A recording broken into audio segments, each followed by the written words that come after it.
Dear God, dear stars, dear trees, dear sky,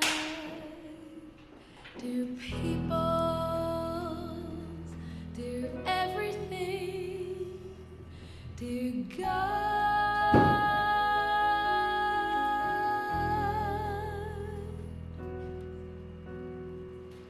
God is inside me and everyone else that was or ever will be. I came into this world with God, and when I finally look inside, I found it just as close as my breath is to me. Rising, rising like the sun is the hope that sets us free. Your heartbeat,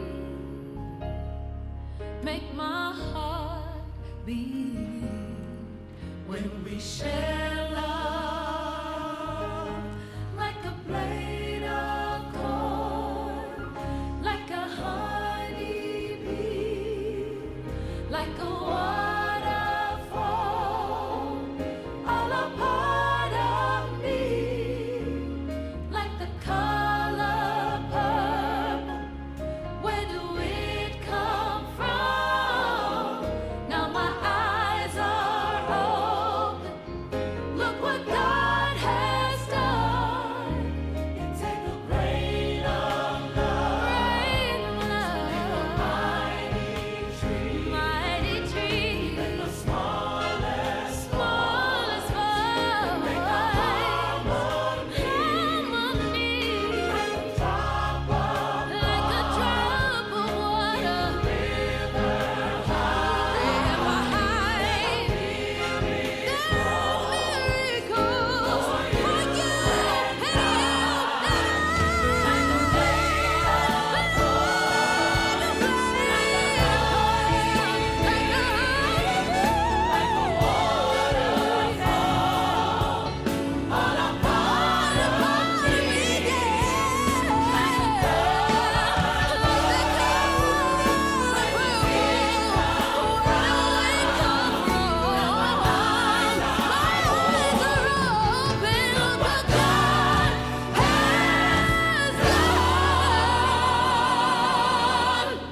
I don't think us feel old at all. I think this is the youngest us ever felt. Yeah.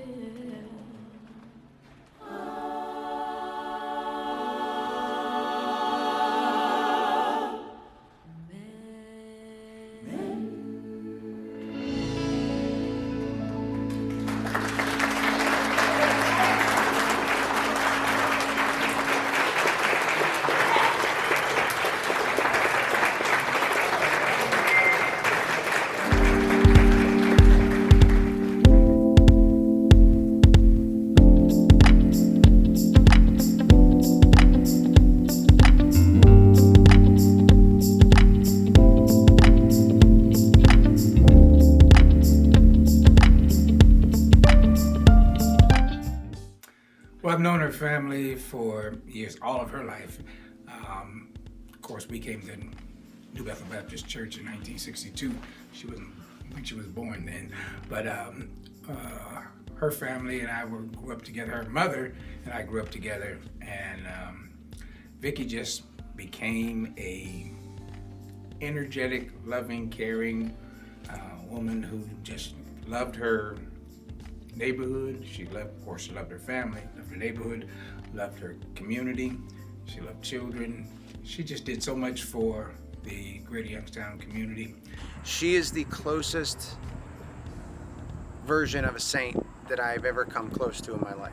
The impact that she had, in the community, especially the Southside community, but certainly it went citywide, was that she wanted to make a difference in the lives of kids. And, by making a difference in the lives of kids, then they become, positive adults and role models for the rest of the community. Passion drove her to just give, care for others. I worked with her personally with the Greater Youngstown Crime Stopper. She was involved with that. She did a lot of things with the Youngstown Police Department. I just think they should have made her an honorary member of the Youngstown Police Department because she had such a good relationship with them. And so Vicki was just a blessing to this community.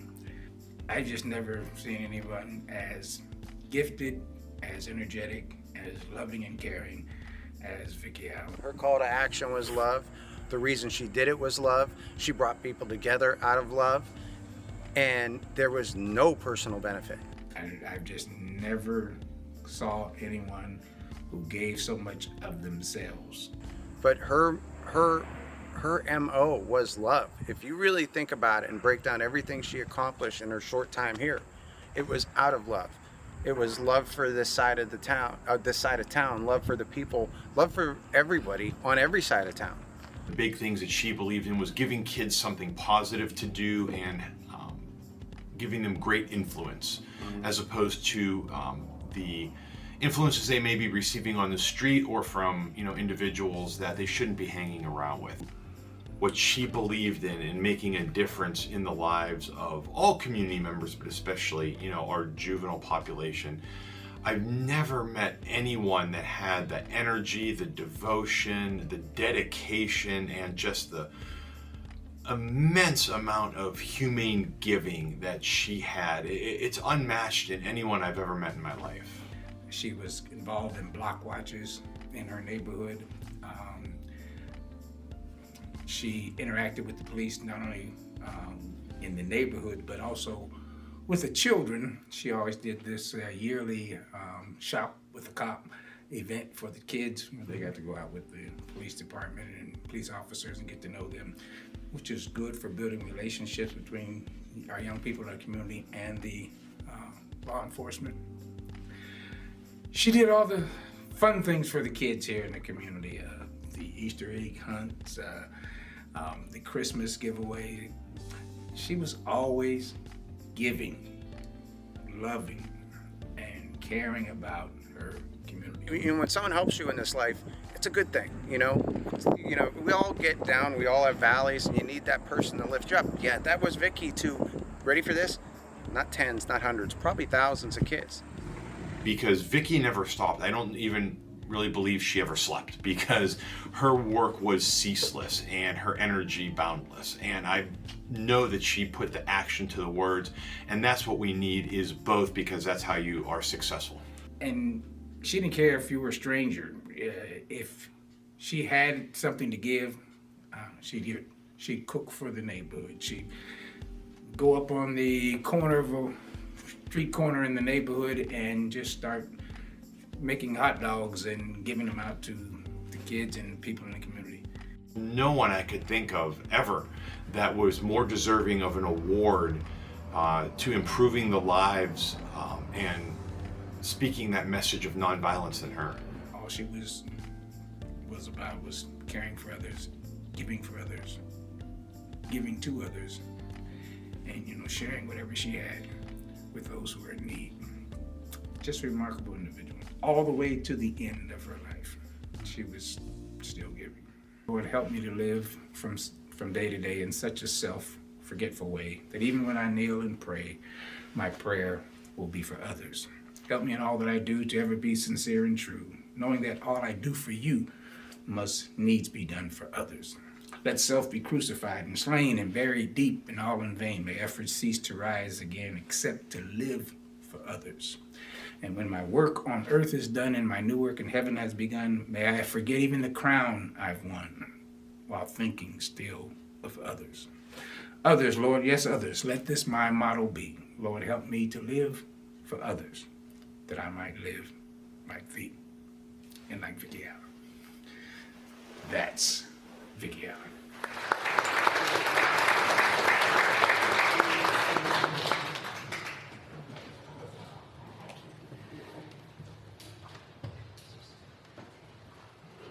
I guess my assignment is to present the award. I just want you to know that Vicki was indeed an angel on assignment here on this earth. Gave up herself, her time, her talent, her dedication, her resources, unselfishly to the Youngstown community, greater Youngstown community, for the 49 years God gave her to us. And so, on behalf of the Sojourn to the past, all the children and youth she touched in the greater Youngstown area, all the neighborhoods and block watch groups she was involved with, all the law enforcement officers she partnered with, including Crime Stoppers, and especially on behalf of the New Bethel family, the New Bethel Baptist Church family, where Vicki grew up and served well, exceptionally well, as our youth director. We proudly and with deep appreciation present the Simeon Booker Courage Award to her mother, Sister Cherry Robinson.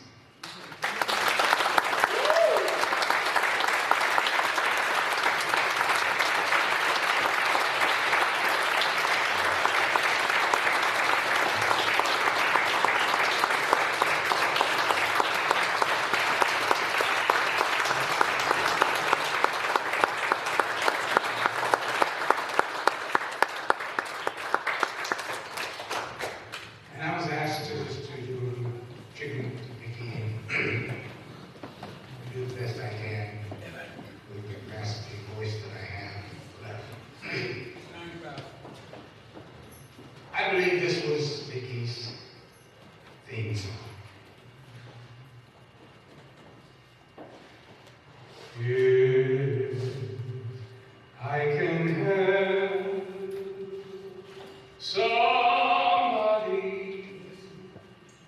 as I pass along,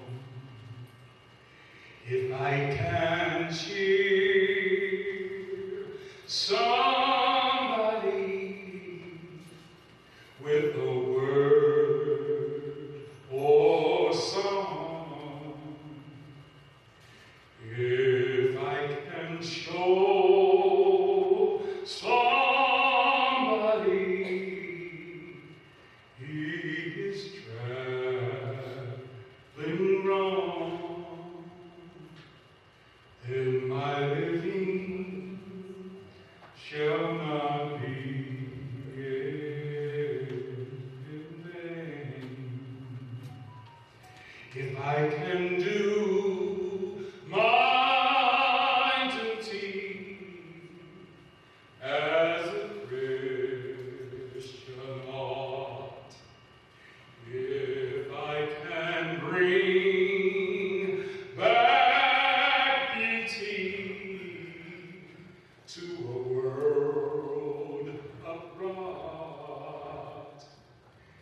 It was the oldest black church in Birmingham, and it was fairly large.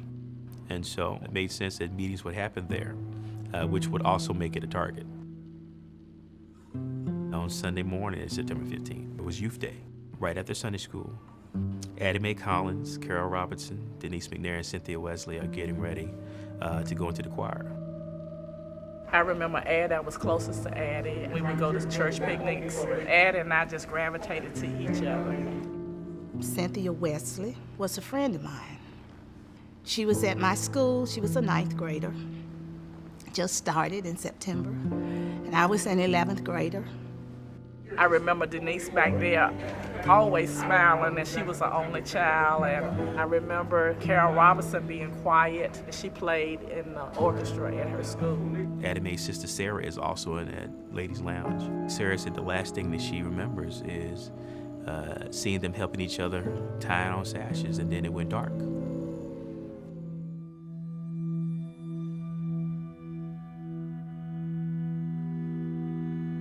We're talking about an explosion that reverberates through the entire city of Birmingham. Everybody heard it.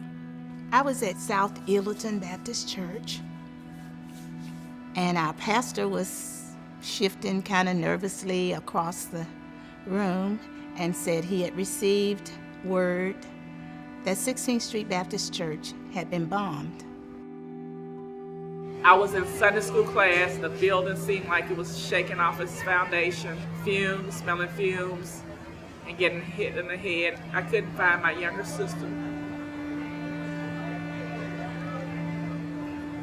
Only later to find out that she was taken to the hospital. She was only 4, and she was cut in the head. Blood dripping down her clothes and down her face. Reverend John Cross comes down after the explosion to go into the hole and hears moaning.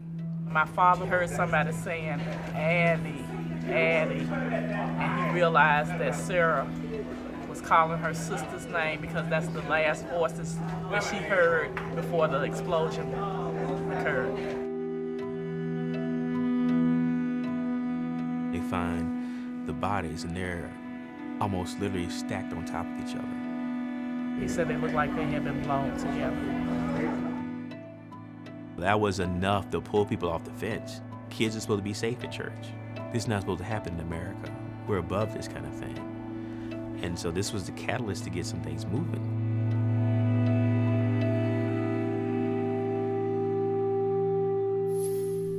We should never close the books on this case. We should remember the cases and the fact that it's not too late. As the first light of a new day hits the bricks of the 16th Street Baptist Church, today the congregation pauses to mark the darkest day in its history. It was on this day in 1963 that 4 young black girls eager to participate in their church's youth service were killed when a bomb went off. And it would take decades for 2 of those responsible to finally face a jury. It's never too late to do justice, to do the right thing. The truth needs to come out regardless of the time that was passed. More than 3 decades after the violent act, Jones, then a U.S. attorney for the Northern District of Alabama, brought 2 former KKK members to trial. So we knew that this was going to be the last roundup. We knew that this was going to be the last opportunity to do something for these families, for the community, and for history, quite frankly. And so we were racing against time. The passing of time also meant a few witnesses had died, and then there were some who hung on just long enough. And there were so many of our witnesses and participants who literally passed away within a year, year and a half after these trials were completed. And it was, you know, I mean, for people of faith, you would say God was just watching this, and that kept people here just long enough to serve the interest of justice. Getting each case before a jury 37 and 38 years after the bombing was a tedious task, according to Jones. It meant digging through mounds of evidence, looking for new leads, and overcoming legal challenges. We had to have enough pieces to form a picture beyond a reasonable doubt. In both trials, the jury returned a guilty verdict, which Jones says brought healing to the Birmingham community. You could just hear a collective sigh of relief that finally Birmingham has lived up to a promise to do justice for all people. For his tireless efforts in the case of the 16th Street Baptist Church and his steadfast commitment to righting the wrongs of our past, Ohio Nonviolence Week and Mahoning Valley Sojourn to the Past are proud to present Senator Doug Jones with the National Simeon Booker Award for Courage. Thank you, Senator Doug Jones, for your work, courage, and commitment to justice.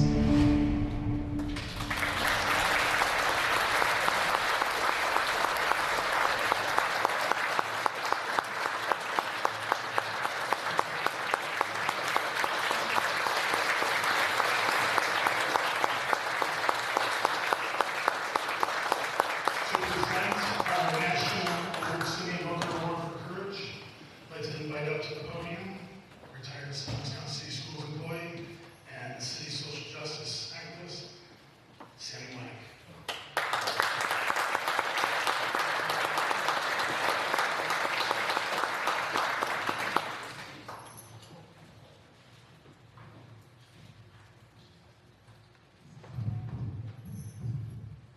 Good evening. Tonight for me is an opportunity to have the fulfillment of a meeting that was delayed and the absolute honor of my lifetime to introduce to you Senator Doug Jones, the former senator from Alabama. And as we say in our Jewish community, a real mensch.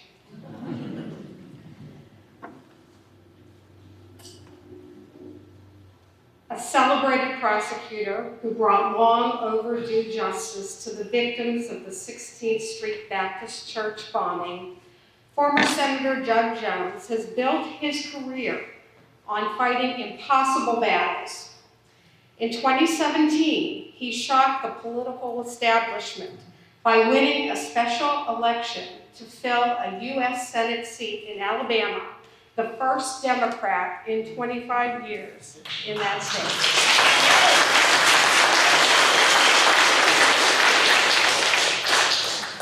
On Capitol Hill, he quickly built a reputation as a well-regarded and effective legislator, passing more than 24 bipartisan bills into law in just 3 years.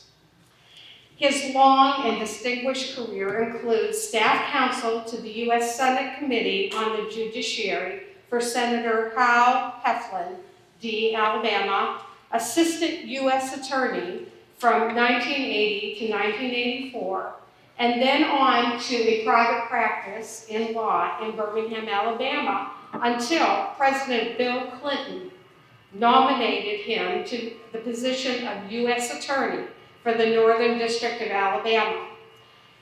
It was while serving in that position that he successfully prosecuted 2 of the 4 men responsible for the 1963 bombing of the 16th Street Baptist Church, finally bringing full justice and closure nearly 40 years after the attack that killed the 4 young girls.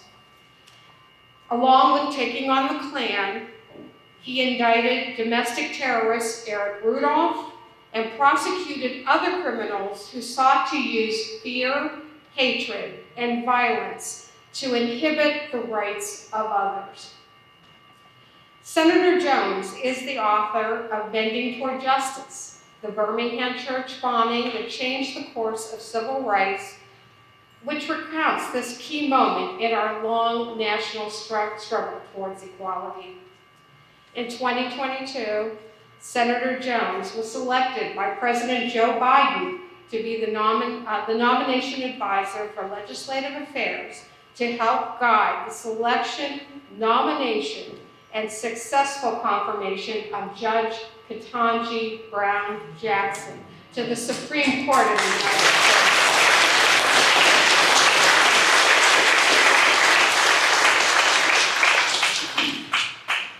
Today, Senator Jones continues his work serving on many, many different things. He is also counsel with Aaron Fox Schiff, a senior distinguished fellow for the Center for American Progress, and founder and honorary chair with Right Side of History PAC. He resides in Birmingham, Alabama with his wife Louise and dogs, Scout and Dakota. He has 3 children, Courtney, married to Griff Andrews, Carson, and Christopher, as well as 2 grandchildren, Ever and Ollie. I hope I got that right, Senator Jones. Please join me in welcoming Senator Jones.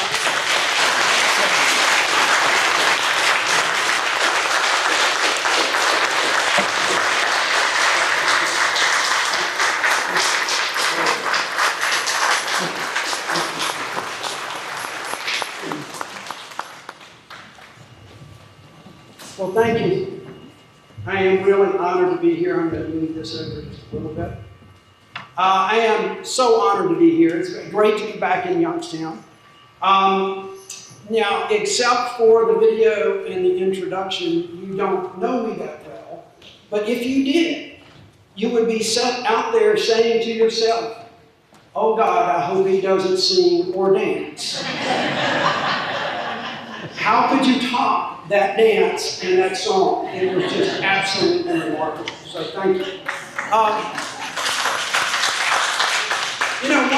One thing I want to add a little bit, because I think it's important for you folks in Ohio here, that's often not mentioned in my resume and introductions, but one of the things that I was proudest of in the Senate was to start a new tradition in the Senate. The Senate has all manner of traditions. And one of those traditions was, and still is, every February, a senator would read the farewell address of George Washington. If you haven't read that, you should. George Washington was a remarkable human being. And they printed up these nice little booklets, and they had one of those etchings of Washington's face like you might see on the Wall Street Journal, and they put it on every senator's desk. And I got the idea that I think, there was another great American who had a document that I think should be read on the floor. And I started the tradition of reading Dr. Martin Luther King Jr.'s letter from a Birmingham jail on the floor of the Senate every year in April or thereabouts, or May, is depending on the Senate schedule. And I also had, and it's a lengthy document, so we had 6 senators, 3 Republicans and 3 Democrats. And the reason I tell you that is not just because of the occasion today, but after I left the Senate, I had everybody. I had Kamala Harris read for me, Sharon read for me, Mitt Romney read. It was really a moving experience, but I say that because after I left the Senate, I talked to Sherrod Brown, and I asked Sherrod to continue that tradition.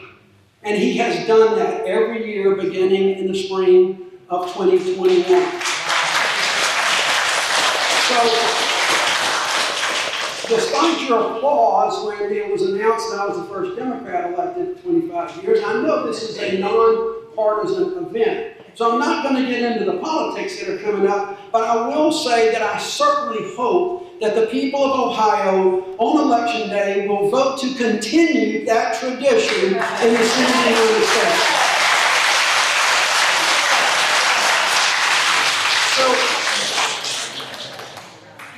We've heard and read, and we know about Simeon Booker. Simeon Booker was a journalist, an award-winning journalist.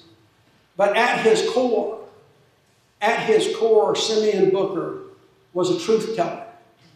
You heard in my video, my discussion briefly about truth. Simeon Booker wrote the truth about the struggles of Black Americans, the truths about the civil rights movement. And with that truth, he wrote about the horrors of the civil rights crimes, like Emmett Till's murder, like the attacks on the Freedom Riders that came through the South. And in a sense, what we did in investigating and prosecuting the men responsible for the bombing of the 16th Street Baptist Church and killing those 4 young girls was we told the truth. We told the truth. We had to dig for it, but we told the truth. And I want to tell you one little story because there is, I believe, a connection. One story about how the bombing cases were solved. The first of these cases was done in 1977. I was a second-year law student. at the time, and I cut classes to go watch that trial. I sat in the big courtroom with the chief judge in the balcony as a young law student, never ever dreaming that 24 years later I'd be in the same courtroom, finishing up where that young Attorney General, Bill Baxley, did his work to convict a gentleman named Bob Chambliss, known as Dynamite Bob. But there was a piece of that case that we later were to use part of that I believe has a direct connection to Simeon Booker. I can't say this for certain, but the evidence points that way, and I'll tell you what it was.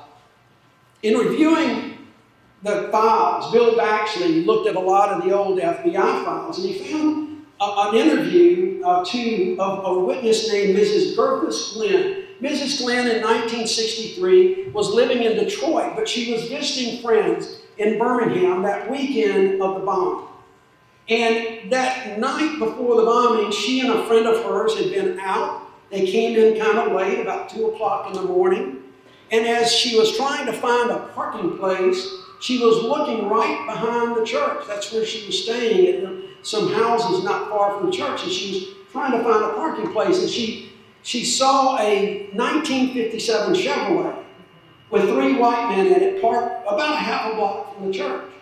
That was unusual, because that was a black neighborhood. At 2 o'clock in the morning, the dome light was on.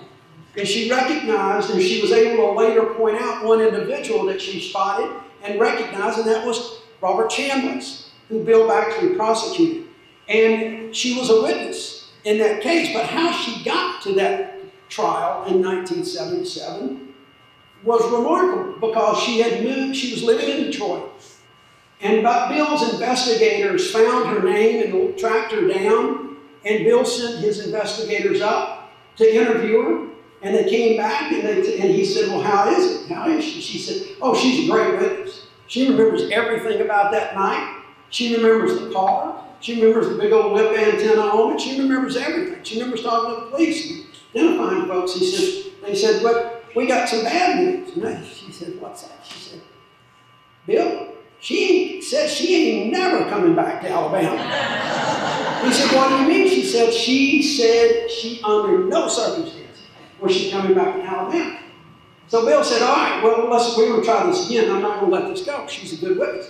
So Bill decides, he said, okay, Bill Baxley hired the first African-American prosecutor in the Alabama Attorney General's office in the 1970s.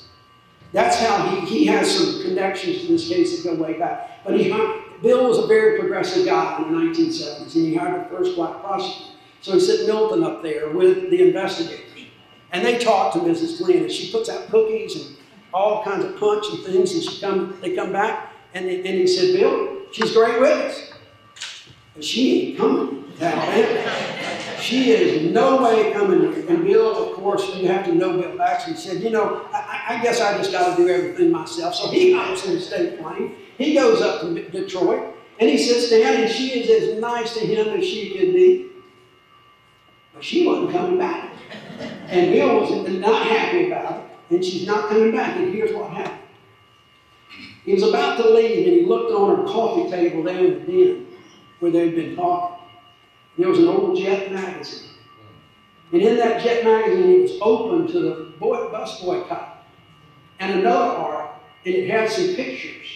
And it was open to a picture that had Dr. King and Rosa Parks and a young lawyer named Fred Gray, who represented both Dr. King and Miss Parks. And Bill looked at it, and he recognized Fred because Fred was then in the Alabama legislature. He had been one of the first 2 African Americans elected. And he said, Miss Glenn, let me ask you something. You see this young man here? Dr. King's lawyer. Dr. King trusted his life with this young man, this lawyer, and I know it. I said, if Fred Gray was to come up here and talk to you about coming down, would you come down to Alabama if he came up here and said it was okay?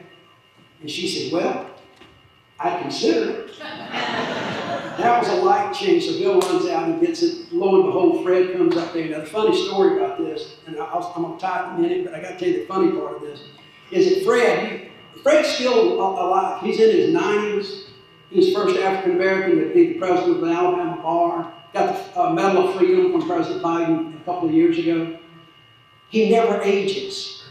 He looks younger than most everybody in this room. And in 1970, he looked like he was still in his 20s. And when he walked in, and Mrs. Klansmen was only about this tall, she got that Jet magazine, and she held it up, she looked at him, she looked at the magazine, she looked at him, and she said, "It is you." She put it down, she came to Alabama, and the point of that is this. Miss Lynn had passed away. She was a great witness for Bill. I watched it.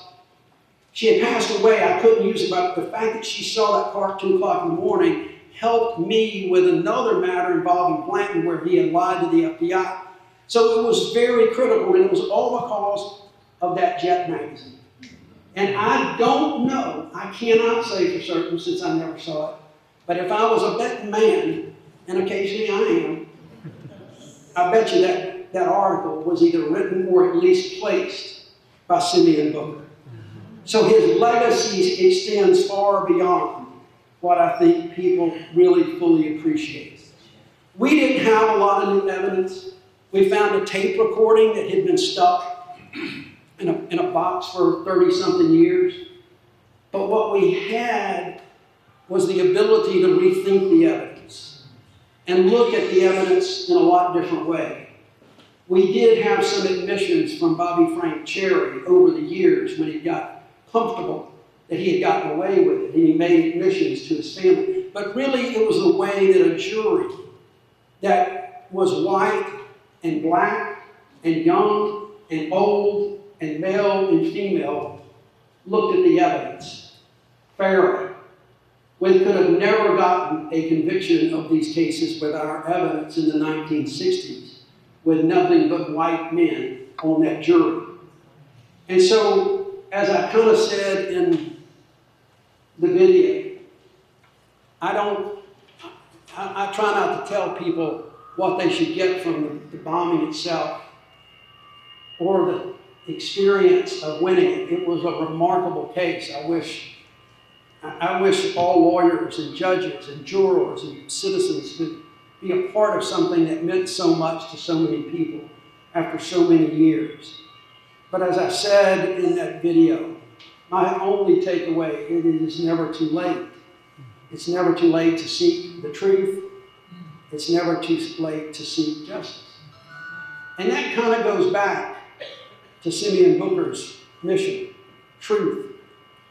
Because truth is something, guys, that seems to be in pretty short supply these days. And it kind of makes those who tell the truth, but also those who seek the truth, more important, really critical to where we are in this country and where we are going.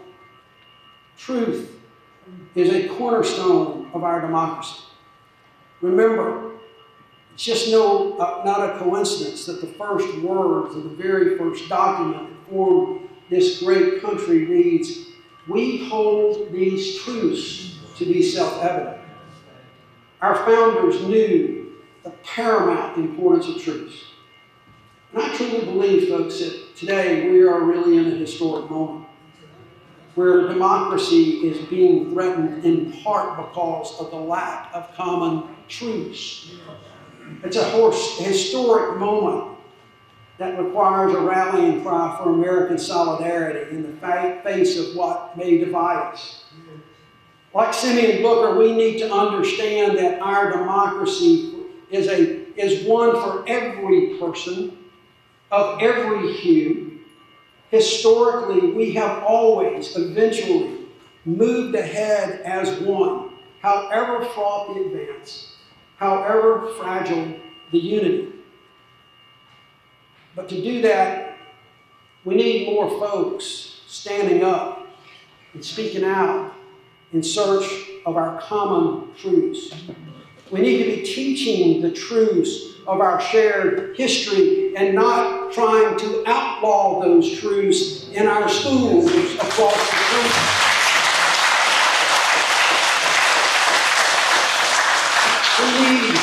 We need more Simeon Bookers to stand up and to speak out, to tell the truth, for equality, for justice. in freedom. Simeon Booker's life's work brought freedom to so many people, freedoms that are now under attack. And when freedoms are under attack, we see the greatest threats to democracy. You know, Ronald Reagan actually said it best in his first inaugural address. I don't always quote Ronald Reagan, but I gotta tell you, there's a lot of people pining for him these days. But he really he really did say it best in his inaugural as the governor of California in 1967. He said, "Freedom is a fragile thing, and it's never more than one generation away from extinction. It's not ours by way of inheritance. It must be fought for and defended constantly by each generation.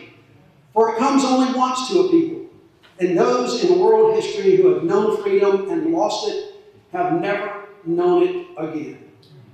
You know, folks, while this country,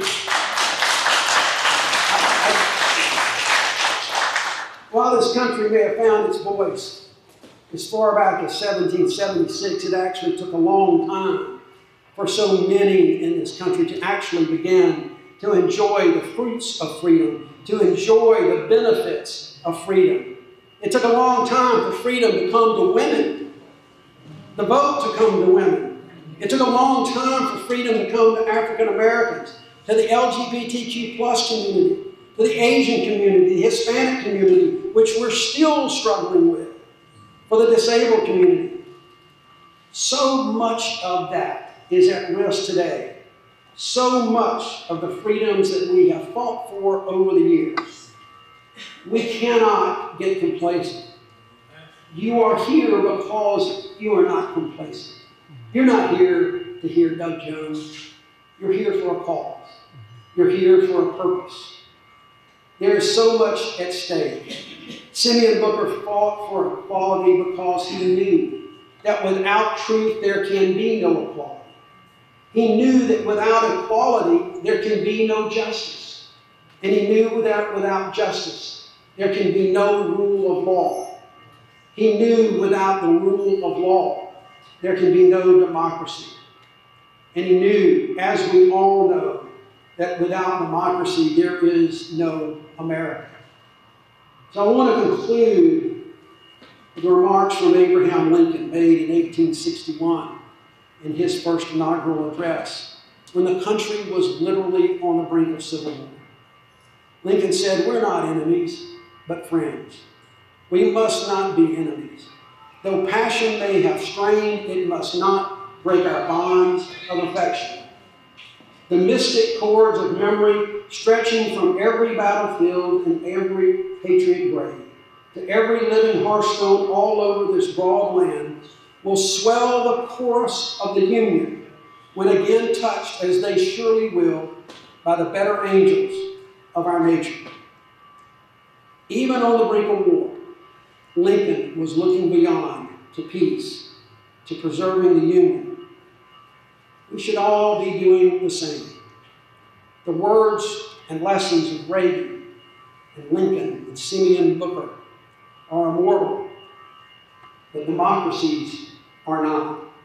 It is up to us to do as Simeon Booker did and refuse the all too easy path of silence, to refuse to bend to the politics of the moment. It is up to us to give courage to others to do the same, so that one lonely voice becomes many and swells into that chorus that Lincoln described. A chorus for truth, a chorus for democracy, a chorus for America. Thank you all so much for this incredible time.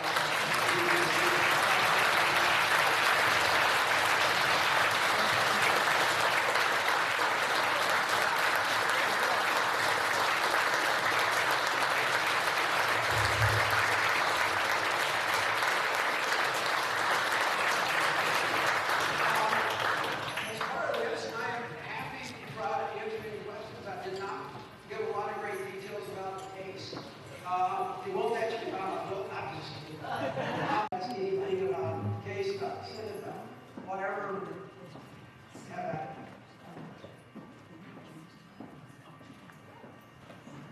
Yes, sir. Where is Roy Moore? I have no damn idea, and I don't get it. I really don't know. Seriously, he surfaces every now and then, but he got his horse sassy, and they rode off into the sunset, and I hadn't seen it. He doesn't surface enough. Yes, sir. Before you started, you and I talked a little bit about Thomas Blanton, and it really touched me that he died a couple of years ago, completely unrepentant. I was wondering if you could maybe expand upon that a little bit. Sure. We're seeing a lot of that kind of thing today. Yeah. In fact, there were 3 people convicted of these bombings. Robert Chambliss was convicted in '77. I convicted Blanton in 2001 and Cherry in 2002. They all went to prison. They all died in prison without ever expressing any remorse, without ever expressing any sorrow, without ever expressing any apology. And I met with Cherry and Blanton both before the indictments to try to get them to confess, to cooperate, to do something to where. And I told them both. I said, look, this was a horrific crime, but we have a very forgiving and loving community.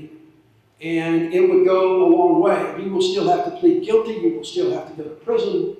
But this community forgiveness could go a long way for you not dying in prison. They both said no in any number of words. I visited with Blanton again. We tried Blanton first and convicted him. I visited him again before the Cherry case to try to once again get him to cooperate.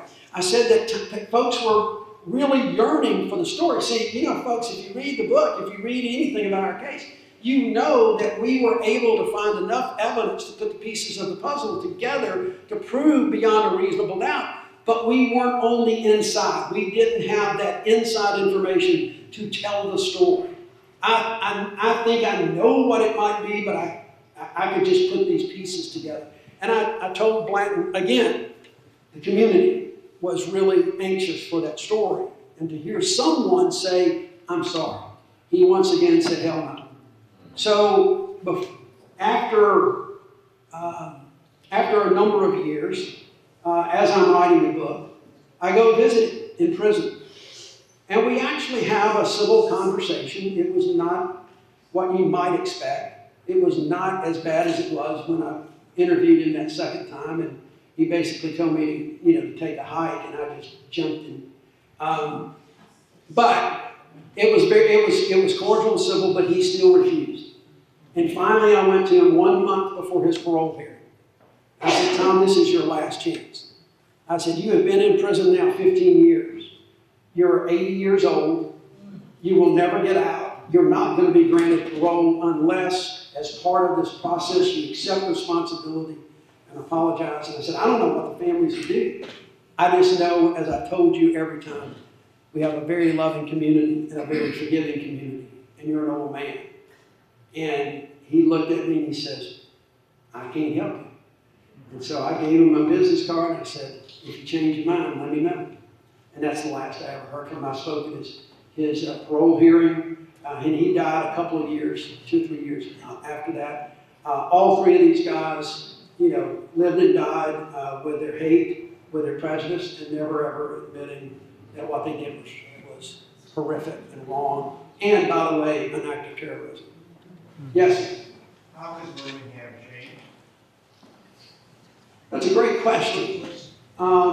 Birmingham's changed a lot, obviously. Birmingham is a predominantly black city now. We've had a black mayor since 1979, I think. Majority of the city council is black. We have a very young progressive mayor right now, Randall Woodfin, that I'm great friends with. But in part, Birmingham is still a segregated town because it is primarily black because of people who left the city. Now, coming back some. There's been some good neighborhoods that have been rebuilt. I think Birmingham is doing well. We've got a thriving medical community. We have one of the most thriving food scenes and restaurants in the country. Just amazing. And you go downtown and you go to different places and you will see in the social and government setting a very diverse community and a very accepting community. But it's still a small community land-wise because of all the segregation cities that popped up in the 50s and 60s that are still there. So it's segregated in the larger sense of the county and the state, and the schools are that way. So they struggle with the school system, they struggle with some other things. But Birmingham, the thing that I am proudest of, is that Birmingham led the way of the state in embracing its civil rights history, not running away from it. In the 1980s, David Vann, a former mayor, and Richard Arrington, the then current mayor, got together and they built the Civil Rights Institute. And from there, we have not only have now a civil rights district that is on the National Registry, I mean, it's a national park, but the state of Alabama, even in Republican conservative administrations, have established a civil rights trail that goes through Selma and Montgomery and Birmingham and other places. So, you know, except for a couple of attractions, the biggest attractions in the state of Alabama are the civil rights. You know, golf's one because we got the Robert Trent Golf Trail, which is pretty good if anybody plays golf. But the Civil Rights Trail attracts tens of thousands of people every year, and it's really remarkable. Yes, sir. So during the time you were seeking to prosecute, were there any time you were like feared for your life or discouraged and say, you know, truth motivates you, but was there a time when you ever like intimidated, didn't know what was going to happen to you, retaliation? Or anything No, we never got any threats. We never got any retaliation. We never got any intimidation. I was anxious because if we had not won the case, it would have not been pretty in the city. We had an issue with Cherry because initially Cherry was ruled incompetent to stand trial. And the community felt like he was going to escape justice. Long story, but we were able to show that he was absolutely competent and brought him to trial. But so I was worried about that more than in my personal situation. In the introduction, we mentioned Eric Rudolph. Eric Rudolph was the guy that bombed the Olympic Parks in Atlanta in 1996. He set off a bomb. I'd been U.S. attorney for 4 months in Birmingham. He set a bomb off with a remote control as a Birmingham police officer, was bending over to inspect what was in these bushes outside of a women's clinic that performed abortions. And he was on the lam for 5 years. But I was more worried when we were investigating that case than the Klan case. We really never got anything, but the folks that were in the real radical, violent, anti-abortion movement were killing doctors and others. And so I would kind of, without telling my wife and my young children, I just every morning get a cup of coffee and make a round around the house to see if there was anything weird. And we had something outside we had a package one time that somebody had left outside the courthouse. I'll never forget this. And they didn't have a clue what it was, so everybody called the bomb squad. It was nothing. They got it. But I called my wife and I said, honey, if you happen to see a package in the mail that doesn't have a return address and you don't know where it's from, just don't touch it. Just call me. She goes, what? She scared her to death. I said, no, I don't anticipate it, but just follow my advice. Anybody else? Way in the back. What information can you arm us with right now, given the rise of white supremacy and white nationalism, white Christian nationalism, and populism in our country? It's frightening. It's frightening, and the reason that look, there's an interesting dynamic at play, because when I was the U.S. attorney from 1997 to 2001, the internet was just getting popular. Okay, it was in those days we were concerned more with AOL chat rooms and kids going online and getting involved in predators coming after them and all. But what happened with the internet is that white supremacy didn't have to meet in person like we're here. They didn't have to put on robes and burn, crosses in people's yards. They could do things from the privacy of their own home. And so the number of sites, the first site was called Stormfront. It was the very first site. It was a Klansman named David Black. And he started that, and it was unbelievable how bad it was. I could not imagine, and so I'd have to teach parents about making sure their kids don't go to this. But the number of hate sites that started on the internet was stunning, because all of a sudden now people could have their fears about someone of another race fed in the privacy of their own home. And they would believe it. It would stoke those inner fears. And you saw a rise in hate crimes during this period. You saw the number of groups that began to form a little bit and get a little bit bolder. And now, in the last few years, you have public officials who are spinning those dog whistles every day. Every day you see that, and it doesn't matter. It's no longer just black and white. It is immigrants, or it is the LGBTQ community. It is Hispanics. It is, you name it, Muslims. Hate, it does not discriminate when it comes to so many. And public officials and candidates who stoke that have really inflamed all of this, and it has emboldened. Look, the church bombing, she really got me going. Y'all know that, don't you? The church bombing did not happen in a vacuum. It did not happen because the Klan just picked this out. They picked out the 16th Street Baptist Church because it had been a focal point of the movement, and because George Wallace and Bull Connor were giving them signals that it's okay. You can do what you want to that community, so there's not a damn thing going to happen to you. And so there is, I fear and I see a lot of that same kind of rhetoric going on today. I think we saw it manifest itself on January 6th of 2021. And if you noticed, and you didn't have to look hard to see Confederate battle flags running through the Capitol of the United States, during that's a pure symbol of hate. That's all that is. So I worry about it. I don't know how you break that fever, except maybe vote. There's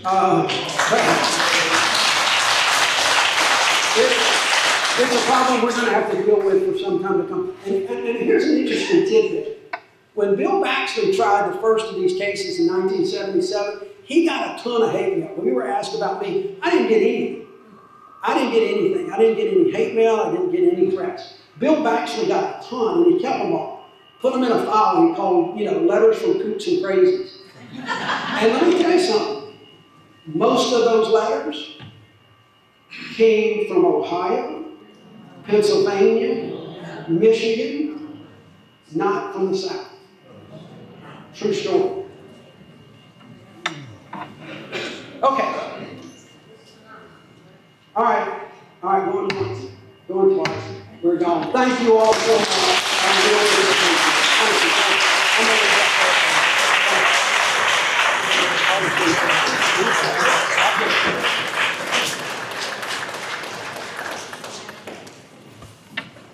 Well, that concludes our program. Just a night of courage, a night of stories, obviously anchored by Simeons, but then it carries on to Senator Jones and Vicky. To our friends who helped us, speaking of courage, Reverend Simon, that you did that without a karaoke machine. Courage. Sammy Winnick, thank you so much for being up here. Captain Simon. Ken Greco is here. Don't forget Ken Greco with these signatures. We are going to get a damn street sign. All right? And then the Historical Society, Bill Lawson, Tracy, Mercy Health, making this happen. Our video team, Alan Roges, Paul Roblay, Penny. I've been to so many events with you. The When there are 10 people in the room, Penny sees 100. When there's 100 people in the room, Penny sees 1,000. You just keep going. Young son is so fortunate to have you. Thank you so much. Penny's team all around her, Diane, the crew, awesome. Thank you all for making time tonight. As Senator alluded to, our times were tough, but we've been here before. We can look back, we've not been without struggle for 220 years. We've fought, and at times we need courage. Show courage. Thank you for being the Simeon Booker Award for courage.